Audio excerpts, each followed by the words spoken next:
Welcome back മച്ചന്മാരെ, നമ്മുടെ പുതിയ വീഡിയോയിലേക്ക് എല്ലാവർക്കും സ്വാഗതം. അപ്പോൾ ഉറപ്പായിട്ട് നമ്മുടെ ചാനൽ ആദ്യമായിട്ട് ആരെങ്കിലും കാണുന്നുണ്ട്, ഉറപ്പായിട്ട് നിങ്ങൾ എല്ലാവരും ചാനൽ സബ് ചെയ്യുക. നമ്മൾ റോഡ് ടു 8K അപ്പോൾ എല്ലാവരും ഉഷാറാക്കുക മച്ചന്മാരെ. അപ്പോൾ പറയാനുള്ള ഇന്നത്തെ കൊനാമിയുടെ മെയിൻ്റെനൻസ് അപ്ഡേറ്റ് അല്ല, മെയിൻ്റെനൻസ് നമ്മളെന്താ പറയുക, പ്രതീക്ഷിച്ച പോലെ ഒന്നും ആയിരുന്നില്ല. അപ്പോൾ എന്തായാലും നിങ്ങൾ കമന്റ് ചെയ്യുക അതിനെപ്പറ്റി. അപ്പോൾ മച്ചന്മാരെ, ഇനിയുള്ള നമ്മുടെ പ്രതീക്ഷ എന്തായാലും കൊനാമി വരാൻ പോകുന്ന അതായത് നമ്മുടെ ഇനി അടുത്ത ആഴ്ച വ്യാഴാഴ്ചയാണ് നമ്മുടെ പ്രധാനപ്പെട്ട അപ്ഡേറ്റ് വരാമെന്ന് ഇവർ പറഞ്ഞു. ആ ഒരു ഇതിലാണ് നമ്മുടെ മൊത്തത്തെ പ്രതീക്ഷ. അപ്പോൾ മച്ചന്മാരെ, ഇന്നലെ ഏകദേശം 200 കോയിനോളം വന്നിട്ടുണ്ട്. അപ്പോൾ ഉറപ്പായിട്ട് നിങ്ങൾ എല്ലാവരും സ്ട്രൈക്കറിനായാലും പിന്നെ PvP മാച്ചൊക്കെ ആയാലും എന്തായാലും കളിക്കുക. അതുപോലെ തന്നെ ജപ്പാൻ യൂസേഴ്സിന് നമ്മുടെ ഇന്നലെ വന്നു ഷോർട്ട് പാക്കുകളൊക്കെ ഫ്രീ ഉണ്ട്, കുറേ ഒരെണ്ണം സെലക്ഷൻ കോൺട്രാക്റ്റും. പക്ഷേ ജപ്പാൻ യൂസേഴ്സിന് മാത്രമേ ഉള്ളൂ, നമുക്ക് ഇന്ത്യൻ യൂസേഴ്സിന് ആർക്കും ഇല്ല. ഇനിയിപ്പോൾ അതിനെപ്പറ്റി ഓൾറെഡി കൊനാമി പറഞ്ഞിട്ടുണ്ട്, ഈ അപ്ഡേറ്റ് വരുമ്പോൾ നമുക്ക് നമ്മുടെ കൺട്രി വേണേൽ മാറ്റാം. പക്ഷെ നിങ്ങൾ ഏറ്റവും കൂടുതലും എന്താ പറയുക, നമ്മുടെ ഇന്ത്യൻ കൺട്രി തന്നെ ആക്കുന്നതായിരിക്കും നല്ലത്. കാരണം സെർവർ പിന്നെ മാറ്റണ്ടേ മച്ചന്മാരെ. അപ്പം നമ്മുടെ ഈ വീഡിയോയിൽ ഇന്ന് പറയാൻ പോകണമെന്ന് വെച്ചാൽ, ഓൾറെഡി നമ്മുടെ നെയ്മർ, അതായത് സാന്റോസ് നെയ്മർ ഓൾറെഡി നമ്മുടെ ഡാറ്റാബേസിലല്ല, നമ്മുടെ ഓൾറെഡി സാന്റോസിലെത്തി ഒരു മാച്ചും കഴിഞ്ഞ് ഡ്രോയുമായി.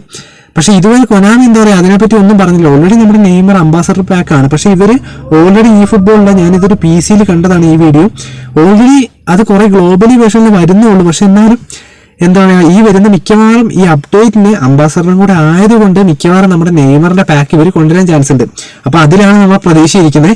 ഓക്കെ മച്ചന്മാരെ, പിന്നെ ഞാൻ പറയാനുള്ളതെന്ന് വെച്ച് കഴിഞ്ഞാൽ, നമ്മുടെ ഓൾറെഡി നിങ്ങൾക്കറിയാം നെയ്മറിന്റെ കാര്യം അങ്ങനെയാണ്. എന്തായാലും ഒരു ഏകദേശം നമുക്കൊരു ഉറപ്പുണ്ട്, എന്തായാലും നമുക്ക് ഈ വരാൻ പോകുന്ന അപ്ഡേറ്റിലായിരിക്കും കൂടുതൽ കാര്യങ്ങൾ ഉണ്ടാവുന്നത്. പിന്നെ മച്ചന്മാരെ, ഞാൻ ഡെയിലി ഗെയിമിൽ യൂസ് ചെയ്യുന്ന ട്രിക്കാണ് എപ്പോഴും, ഞാൻ ഈ ഒരു സൈഡിലേക്കായിരിക്കും എപ്പോഴും അടിക്കാറ്. എനിക്ക് ഞാൻ എപ്പോഴും ഈ ഒരു സൈഡിലേക്കാണ് അടിക്കാറ്. ഈ ഒരു സൈഡിലേക്ക് അടിക്കുന്നതുകൊണ്ട് തന്നെ എനിക്ക് എല്ലാ പ്രാവശ്യവും അങ്ങനെ മിസ്സാക്കാണ്ട് കിട്ടാറുണ്ട്. അപ്പോൾ നിങ്ങളൊന്ന് ട്രൈ നോക്കുക. കാരണം ഡെയിലി ഗെയിം ആയാലും അതുപോലെ തന്നെ നമ്മുടെ ഡ്രോഗ്ബ അല്ലെങ്കിൽ എന്താ പറയുക, ഇത് മൂവ് ആവാൻ എളുപ്പമുള്ളൊരു ട്രിക്കാണ്. അപ്പോൾ മച്ചാമാരെ, ഞാൻ പിന്നെ പറയാനുള്ളത് വെച്ചാൽ, നമ്മൾ ഓൾറെഡി നമ്മുടെ ഇന്നലെ എന്താണെന്ന് അറിയില്ല, ഇവർ ക്ലബ് സെലക്ഷൻ ലിവർപൂളിന്റെ കൊണ്ടുവന്നു. അപ്പോൾ എനിക്ക് തോന്നുന്നു കൂടുതലും പേര് പറഞ്ഞത് മാക്കലിസ്റ്ററും സലയും വാൻഡിജിക്കുമാണ് ഏറ്റവും നല്ല കാർഡ് എന്നാണ്. ഏകദേശം നമ്മുടെ വാൻഡിജിക്കൊക്കെ 100ഓളം പോകുന്നുണ്ട്. അപ്പോൾ നിങ്ങൾ ഉറപ്പായിട്ടും കമന്റ് ചെയ്ത് നിങ്ങൾക്ക് ഏതാ കിട്ടിയത്. നമ്മുടെ ഇന്നലെ സബ്സ്ക്രൈബേഴ്സിന് കുറച്ച് പേര് കിട്ടിയിട്ടുണ്ട്. അതുപോലെ തന്നെ ഞാൻ ജസ്റ്റ് ഒരു ഗെയിം പ്ലേ സലൈൻ്റെ ഇവിടെ വെക്കുന്നുണ്ട്, കാരണം നമ്മുടെ ഒരു ഫ്രണ്ടിന് കിട്ടിയതാണ്. കാരണം ഞാൻ എടുത്തിട്ടില്ല, കാരണം ഞാനൊരു എന്താ പറയുക, ഒരൊറ്റ ആഴ്ച കൊണ്ടാണ്, ഏകദേശം 2 ആഴ്ച കൊണ്ടാണ് 8 കോയിൽ നിന്നും 8 കോയിൽ നിന്നും 652 ഇപ്പോൾ 750 കോയിൻ ആവാനായി. സ്ട്രൈക്കറിനെയും കൂടെ കളിച്ച് എനിക്ക് 752 കോയിൻ ആവാറായി. അപ്പം എന്തായാലും അത് സെറ്റ് ആക്കണം. പിന്നെ മച്ചാൻ, അപ്പോൾ നമുക്ക് എന്തായാലും ഇന്നലെ നമ്മുടെ ഒരു സബ്സ്ക്രൈബർ പറഞ്ഞായിരുന്നു ഗൈസ്, എല്ലാവർക്കും മച്ചാമാരെ. അപ്പം ഞാൻ എന്താ പറയുക, ഇനി തൊട്ട് നമ്മൾ കണ്ടന്റ് വീഡിയോസിൻ്റെ കൂടെ എന്താ പറയുക എല്ലാവർക്കും, അതായത് ഗൈസ് ഞാൻ ഈ ഒരു ഫോർമേഷൻ വെച്ചിട്ടാണ് ഡിവിഷൻ മാച്ച്, അതായത് ഞാൻ എന്താ പറയുക ഫസ്റ്റ്, അതായത് ഡിവിഷൻ ലാസ്റ്റ് തൊട്ടുന്ന് 3ാം ഡിവിഷൻ വരെ ഞാൻ എല്ലാ മാച്ചുകളും പ്ലേ ചെയ്ത് വന്ന് ഇനി നമുക്ക് ഡിവിഷൻ മാച്ച് കളിച്ചു തുടങ്ങണം മച്ചാമാരെ. അപ്പം ഞാൻ യൂസ് ചെയ്തൊരു ഫോർമേഷൻ എന്ന് പറയുന്നത് 4-1-3-2 ആണ്. അല്ലെങ്കിൽ ഞാൻ സാധാരണ യൂസ് ചെയ്യുന്നത് 4-2-2-2 യൂസ് ചെയ്താലും നിങ്ങൾക്ക് കുഴപ്പമില്ല, നല്ലൊരു ഫോർമേഷനാണ്. ഇനി അതല്ല, നിങ്ങൾ എന്താ പറയുക 4-3-3 യൂസ് ചെയ്താലും കുഴപ്പമില്ല. പക്ഷേ 4-1-3-2ന്റെ ഞാൻ ഇതിന്റെ ഡെഷാംസ് എന്ന് പറഞ്ഞാൽ നമ്മുടെ ഒരു മാനേജർ ഉണ്ടായിരുന്നു, ഫ്രാൻസിന്റെ നല്ലൊരു മാനേജറാണ്. അപ്പം അച്ഛാവൻ ഞാനെന്ന് പറഞ്ഞാൽ ബെക്കംബർ CB വെച്ചിട്ടുണ്ട്, റുഡ്രിഗർ ഉണ്ട്.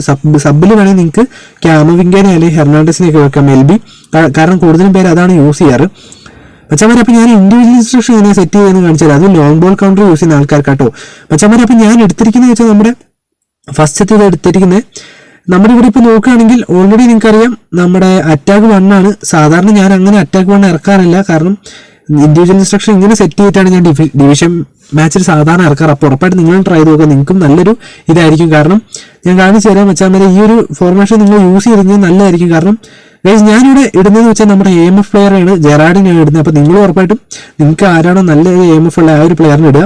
അതിനുശേഷം ഞാൻ അറ്റാക്ക് 2 പോവാണ്. അറ്റാക്ക് 2 ഇതേപോലെ അറ്റാക്കിങ് AMF പ്ലെയർ തന്നെയാണ് ഞാൻ ഇടുന്നത്. നിങ്ങൾക്ക് ഏതാണുള്ള ആ ഒരു AMF പ്ലെയർ ഇടുക കേട്ടോ. ഞാൻ സ്നൈഡറിനെയാണ് ഇട്ടിരിക്കുന്നത്, കാരണം നിങ്ങൾക്കറിയാം നല്ലൊരു പ്ലെയർ തന്നെയാണ്, 102 റേറ്റഡ് ആയിട്ടുള്ള മിലാനോൻ്റെയാണ് ഗൈസ്. അതിനുശേഷം ഡിഫൻസ് ആണ് ഞാൻ യൂസ് ചെയ്യുന്നത്. അതായത് നമ്മുടെ ഡിഫൻസിൽ യൂസ് ചെയ്യാൻ പോകുന്നതെന്ന് വെച്ച് കഴിഞ്ഞാൽ എന്താ പറയുക, നമ്മുടെ ഈ പ്ലേയേഴ്സ് ഒക്കെ കാണിച്ചാൽ ഡീപ്പ് ലൈൻ ആണ് യൂസ് ചെയ്യുന്നത്. ഡീപ്പ് ലൈൻ എന്ന് പറയുമ്പോൾ ഇപ്പോൾ എൻ്റെ ഉള്ളത് നമ്മുടെ റൊഡ്രി ഒക്കെ ഉണ്ട്, DMF അല്ലേ. അപ്പോൾ ഗൈസ് നിങ്ങളിത് ഉറപ്പായിട്ട് യൂസ് ചെയ്യുക. കാരണം എന്താ വെച്ചാൽ ഈ ഒരു ഫോർമേഷൻ ആകുമ്പോൾ നിങ്ങൾ മാക്സിമം ഡിവിഷൻ മാച്ച് ഒക്കെ പ്ലേ ചെയ്ത് വിൻ ആവുന്നതായിരിക്കും. അല്ലെ എന്തായാലും നല്ലൊരു ടീമിൻ്റെ കൂടെ ഒരു 3-2 വരെ എന്തായാലും നിങ്ങൾക്ക് എത്താവുന്ന ഒരു നല്ലൊരു ഇൻഡിവിജ്വൽ ഇൻസ്ട്രക്ഷനും പിന്നെ നമ്മുടെ ഫോർമേഷനാണ് ഗൈസ്. അപ്പം ഞാൻ മറ്റേതിനകത്ത് നമ്മുടെ റൊഡ്രിനെയാണ് സെറ്റ് ചെയ്ത് വെച്ചിരിക്കുന്നത്, എല്ലാവർക്കും കിട്ടിയ ഒരു റൊഡ്രി കാർഡായിരുന്നു. അതിനുശേഷം നമ്മുടെ കൗണ്ടർ ടാർഗറ്റ് ആണ് ഞാൻ ഇനി യൂസ് ചെയ്യുന്നത്. അതിപ്പോൾ ഡിഫൻസ് 2-ലാണ്. നിങ്ങൾ ഉറപ്പായിട്ടും ഇത് ചെയ്ത് നോക്കുക, കാരണം എന്താ പറയുക, നമ്മുടെ 2 പേരാണുള്ള ഫെലിക്സ് CF. നിങ്ങൾക്ക് ആരാണുള്ള ആ ഒരു 2 പ്ലെയറിൽ ആരെങ്കിലും എടുത്താൽ മതി. എൻ്റെ ഇപ്പോൾ ഫെലിക്സും ഉണ്ട്, നമ്മുടെ ഡെനിസ്ലോയും ഉണ്ട്. കാരണം എനിക്ക് മുന്നേ കിട്ടിയ ഡബിൾ ബൂസ്റ്റർ ഡെനിസ്ലോയാണ് കൗണ്ടർ ടാർഗറ്റ്. അപ്പം ഞാൻ ഇട്ടേക്കുന്നത് വെച്ചാൽ ഫെലിക്സിനെയാണ്. കാരണം നിങ്ങൾക്കറിയാം ഈ ഒരു ഫെലിക്സ് എന്ന് പറഞ്ഞ ഈ ഒരു കാർഡ് കുറേ നമ്മുടെ സബ്സ്ക്രൈബേഴ്സിൻ്റെ കയ്യിൽ കുറച്ചുണ്ട്. പണ്ടേ പെസ് ഉണ്ടായിരുന്ന സമയത്ത്, പെസ് അല്ല, ഒരു 2022 തോന്നുന്നു ഈ ഫെലിക്സ് കാർഡ് കിട്ടിയത്. അപ്പോൾ മച്ചാമരെ നിങ്ങളുടെ കൂടുതൽ ആൾക്കാർക്ക് കയ്യിലുണ്ടാവും. അപ്പോൾ ഉറപ്പായിട്ട് നിങ്ങൾ നല്ലൊരു CF ഇടുക. അപ്പോൾ മച്ചാമരെ ഇതാണ് ഞാൻ യൂസ് ചെയ്യുന്ന ഇൻഡിവിജ്വൽ ഇൻസ്ട്രക്ഷൻ. ഇനി വരും വീഡിയോകളിൽ നമുക്ക് ഇങ്ങനെ പറയുക ഡിഫൻസ് സെറ്റ് ആക്കുന്നതും അതുപോലെ പാസിങ്ങും, പിന്നെ നിങ്ങൾ ജസ്റ്റ് കമന്റ് ചെയ്യുക ഇനി എന്തൊക്കെ വീഡിയോ ആണ് പറയുന്നത്. അതുപോലെ തന്നെ മച്ചാമരെ ഞാൻ പിന്നെ പറയാമെന്ന് വെച്ചാൽ നമ്മുടെ ഡെന്നിസ്ലോയുടെ കാര്യമാണ്. മച്ചാമരെ ചെറിയൊരു ലൂപ്പ് ഹോളെ കിട്ടിയിട്ടുള്ളൂ. ഡെന്നിസ്ലോ വരുമ്പോഴത്തേനും ഏകദേശം ഏപ്രിൽ 14-15 ആ ഒരു സമയമാവുന്നതാണ്. ഇപ്പോൾ ഞാനൊരു സൈറ്റിൽ നോക്കിയപ്പോൾ അതിനകത്ത് കണ്ടതാണ്. പക്ഷെ നമുക്ക് എത്രത്തോളം അത് കറക്റ്റാന്ന് പറയാൻ പറ്റില്ല. കാരണം ബെക്കംബർ വന്ന പോലെ ഈ ഫുട്ബോൾ വരുത്തും, പക്ഷെ ഇതുവരെ ചൈനീസിലൊന്നും വരാത്തതുകൊണ്ട് ഏപ്രിലൊക്കെ ആവുന്നതാണ് കേട്ടത്. അപ്പോൾ മച്ചാമാരെ ഉറപ്പായിട്ട് നിങ്ങൾ നമ്മുടെ വീഡിയോ ഇഷ്ടപ്പെട്ട ഉറപ്പായിട്ട് നിങ്ങൾ ഇപ്പം തന്നെ ലൈക്ക് ചെയ്യുക. അതുപോലെ തന്നെ നമ്മുടെ ചാനൽ സബ് ചെയ്യുക. Road to 8K ആണ്. അപ്പോൾ എല്ലാവരും ഉഷാറാക്കുക, പവറാക്കുക. അപ്പോൾ നമുക്ക് മറ്റൊരു വീഡിയോ കാണുന്നതായിരിക്കും. Okay, bye guys.